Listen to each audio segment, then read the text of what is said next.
In this video, I'll look at a particular type of damage that can occur to headsets. It's called Brinelling. I'll look at the symptoms of Brinelling, what causes it, and the only realistic remedy. The example that I'll be showing is of an old style cup and cone headset that looks a bit like this. It has a cone and a cup and a set of loose ball bearings in a cage. However, the same principle applies to newer headsets like these cartridge bearings. It's just that the damage will be more hidden. Your handlebars should move smoothly without any signs of free play in the bearings or notchiness. However, over time, the headset bearings, top and bottom, may wear, and eventually you get notchiness in the turning of the headset. I've exaggerated this by over tightening this top cap bolt, and of course that means that the movement of the handlebars is not smooth, and therefore you may not go round the corners quite as smoothly as you would hope. Now, the reason this occurs is that you get damage to the headset bearings, and that damage is often called Brinelling. Brinelling is named after the Brinell hardness test, which uses a hardened steel ball that's pressed into the surface of a material. This damage that occurs within here we'll take a look at in a minute.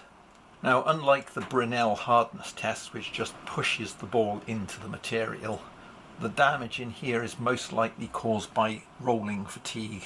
That is continuous small movements. And I have a new headset to go in here, and I'll show you the damage that has occurred in the old headset and then refit the new headset. This is the lower bearing race on the forks. Now, it's quite difficult to see because these indentations I talked about are very shallow.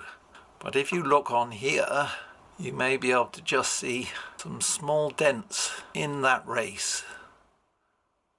Now, I've also looked at some of the other races.